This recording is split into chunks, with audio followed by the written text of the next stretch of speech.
from the Diocese of Kamloops, and this is a video on baptism. This is part 1. And what I'd like to do is to go over the blessing of the water at a baptismal ritual. It is so beautiful. And it's a repetition of the stories in the Bible where there's water, spirit, water, spirit, water, spirit. And so I'm just going to read part of the prayer here, the blessing over the water. And it says, at the very dawn of creation, your spirit breathed on the waters, making them the well springs of all holiness. So you got the creation of the waters and the spirit breathing over, or sometimes you have the spirit hovering over, just like the bird here, hovering over the water.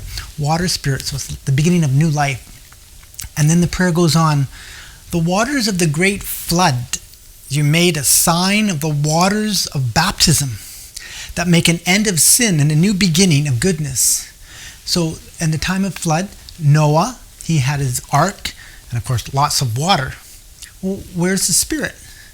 Well, if you read carefully or listened carefully, Noah sent out a dove after the 40 days of flood. And what did the dove do?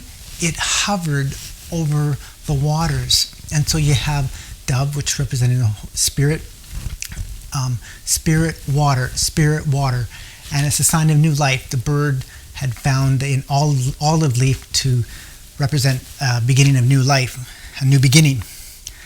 And then the prayer goes on, through the waters of the Red Sea, you led Israel out of slavery to be an image of God's holy people, set free from sin by baptism.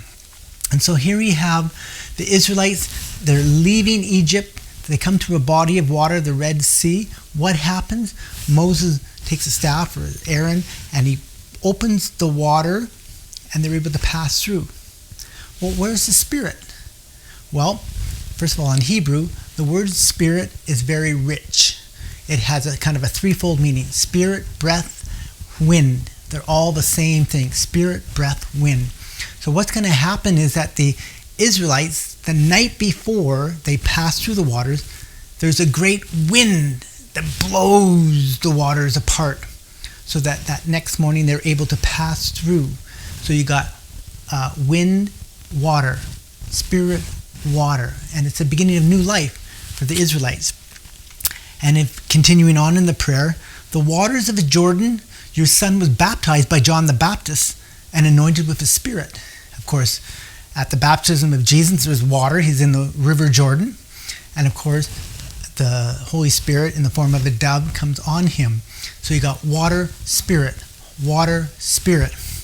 And then finally, your son willed that water and blood should flow from his side as he hung upon the cross. So Jesus, as he's on the cross, he died, and a lance pierces his side, and what comes out?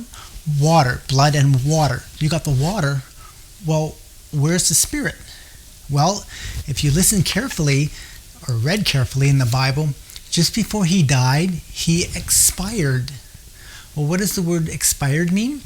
It's made up of two Latin words, ex, out, like exit, and spirited, to spirit out, to give your breath, he gave his breath. And so he gave his spirit. And so it's spirit, water, spirit, water. And so what happens is that we see the pattern, water, spirit, so that when you and I are baptized, when we use the water, I baptize you in the name of the Father and of the Son and of the Holy Spirit, and we say, water, then the Spirit's got to be there too, the Holy Spirit that makes us new.